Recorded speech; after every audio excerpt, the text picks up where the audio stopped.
आज की हमारी कहानी में काम करने से नहीं थकती। दीपाली डरते डरते घर पहुंची। रात के 8 बजने वाले थे।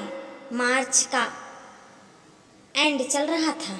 आज ऑफिस में बहुत काम था। पुरुष कर्मचारी को तो बेचारे अभी तक लगे हुए थे। खड़ूस बॉस ने सिर्फ महिला कर्मचारियों को छुट्टी दी थी। वह थक कर चूर हो चुकी थी। काम में गलती होने के कारण आज बॉस की डांट भी खानी पड़ी थी। इस कारण वह दिमागी रूप से भी काफी परेशान थी। मगर असली परेशानी तो घर में थी। सास ने साफ आदेश दे रखा था कि नौकरी करना है तो 6 बजे से पहले घर लौटना होगा। अगर लेट आओगी तो नौकरी नहीं करने दी जाएगी। थके हुए शरीर से अब सारा काम करना है और ऊपर से सास की चीख चीख भी सुननी पड़ेगी। बड़बड़ाती हुई वह घर के भीतर आई। दीपाली को लग रहा था आज तो नौकरी छोड़ने का फार्म जारी हो जाएगा। पति भी माँ के साथ देगा, क्योंकि लेट तक काम करना भी उसे पसंद नहीं था। वह सीधे रसोई की तरफ गई तो देखा पति और सास दोनों रसोई में थे। ये देखकर उसका दिल धक धक करने लगा। रसोई में जाने की उसकी हिम्मत नहीं हुई। वह सीधे अपने कमरे में चली गई। बदन कह रहा था जरा आराम कर ले, मगर दिमाग साय साय बजते हुए अनिष्ठा की कल्पना में खोया था। ग्रीस से दीपाली की शादी को अभी 4 महीने हुए थे, जबकि वो 1 साल नौकरी कर रही थी। शादी से पहले उसने स्पष्ट कर दिया था कि नौकरी करना नहीं छोड़ेगी। मगर शादी के बाद उसे महसूस हो रहा था कि ससुराल में रहकर नौकरी करना बहुत मुश्किल है। जब पीहर में वह थके बदन घर पहुंचती थी तब माँ उसे आराम करने के लिए बोलती थी। माँ तो उसके चेहरे देखते ही जान जाती थी कि बेटी आज बहुत परेशान है। मगर दीपाली को लग रहा था यहाँ ससुराल में उसका दर्द समझने वाला कोई नहीं है। वह सुबह 5 बजे उठकर घर का सारा काम करती थी, फिर अपना और अपने पति का टिफिन बनाती थी। 9 बजे ऑफिस के लिए निकलने से पहले वह दोपहर के खाने को छोड़कर लगभग सभी काम कर लिया करती थी। दोपहर का खाना भी कितना बनाना था। सास और ससुर ये 2 जीव ही तो थे। बहू हाथ मुंह धोकर आ जाओ, खाना तैयार है। अचानक सास के मीठे शब्द उसके कानों में पड़े तो वह उछल पड़ी। मगर दीपाली को विश्वास नहीं हुआ था। उसे लगा उसके कान बज रहे हैं। ऐसे तो घर में माँ बोली करती थी, सास माँ थोड़ा है। सास से उसे जरा भी उम्मीद नहीं थी।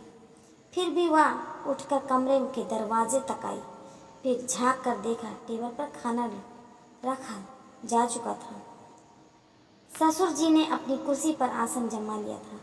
मतलब खाना सचमुच तैयार है। सोचकर उसे कुछ दिलासा मिली, मगर दिमाग में अभी भी कुछ खटक रहा था। उसे लग रहा था कि खाना खाते वक्त लेट आने की डांट तो जरूर सुननी पड़ेगी। अरे बहू, क्या कर रही हो? खाना ठंडा हो रहा है भाई, आ जाओ।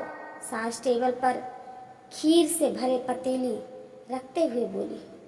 दीपाली को ये सब स्पर्श सा लगा रहा था।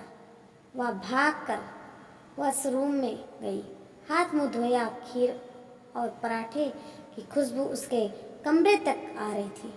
खुशबू से उसके मुंह में पानी आ गया।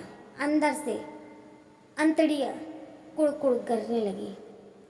जब तक वह डाइनिंग टेबल पर पहुंची, सभी टेबल पर बैठ के उसका इंतजार कर रहे थे। उसके पूछते ही सास बोली, आज अपने पति के हाथ का खाना खा, सब कुछ उसने ही बनाया है, मैंने तो सिर्फ आइडिया किया है। बेटा, हम लोग तो बूढ़े हो जा रहे हैं, अब तुम्हारी सहायता इसे ही करनी ही है, इसीलिए ये इसे तैयार कर रही हूँ। दीपाली आज चुप थी, वह गौर से सास के चेहरे देख रही थी। पता नहीं क्यों आज सास के चेहरे पर एक आसामी शांति थी, एक परवाह सी थी, ठीक वैसे ही परवाह जैसे वह माँ के चेहरे पर देखा करती थी। उसे शांत देखकर सास बोली, जानती हूँ तुम्हारे ऑफिस में आज काम बहुत ज़्यादा था। जब तुम ग्रीस को लेट आने का फ़ोन किया था तभी मुझे ख्याल आया कि आज तुम थकी हारी लेट आ जाओगी, इसीलिए क्यों ना ग्रीस को ही खाना बनाने के लिए तैयार करूं। वैसे यहाँ काम मुझे इसे बहुत पहले सिखा देना चाहिए था। जब दोनों कमा रहे हो फिर घर का काम अकेले तुम ही क्यों करो, इसे भी तुम्हारा हाथ बटाना होगा। दीपाली धीरे से बोली, मैं कर लूँगी मम्मी जी, आप इन्हें क्यों परेशान करती हो। सास बोली, नहीं, इसे भी करना होगा, हम औरतें कोई मशीन नहीं है जो सुबह 5 बजे उठकर काम में लगे और रात को 11 बजे तक घिसते रहे। दीपाली की सारी थकान फुर्ती हो चुकी थी, दिमाग एकदम हल्का फुल्का हो गया था। आज पहली बार महसूस हुआ कि वही सही घर है, वहाँ सही हाथों में बिल्कुल महफूज, क्योंकि यह सब उसकी परवाह करने वाले हैं, सब उसे समझने वाले हैं। वह पूरे मज़े लेकर पति द्वारा बनाया हुआ खाना खा रही थी, जो उसे किसी 5 स्टार होटल से भी ज़्यादा लजीज लग रहा था। दीपाली के ससुर पति पत्नी गृहस्थी रूपी गाड़ी के 2 टायर हैं। पहले पति कमाता था, अब पत्नी घर संभालती थी, मगर अब दोनों कमाने लगे तो घर दोनों संभालना होगा।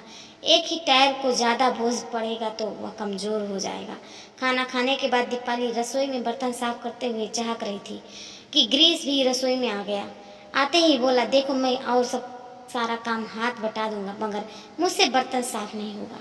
वह पति से प्यार भरे नज़रों से देखते हुए बोली, तुम कुछ भी मत किया करो, मगर जब मैं काम करती रहूं तो तब एक बार मेरे पास खड़े होकर मुझे हंसा दिया करो, थोड़ा सा गुदगुदा दिया करो, ताकि मेरी सारी थकान उतर जाए।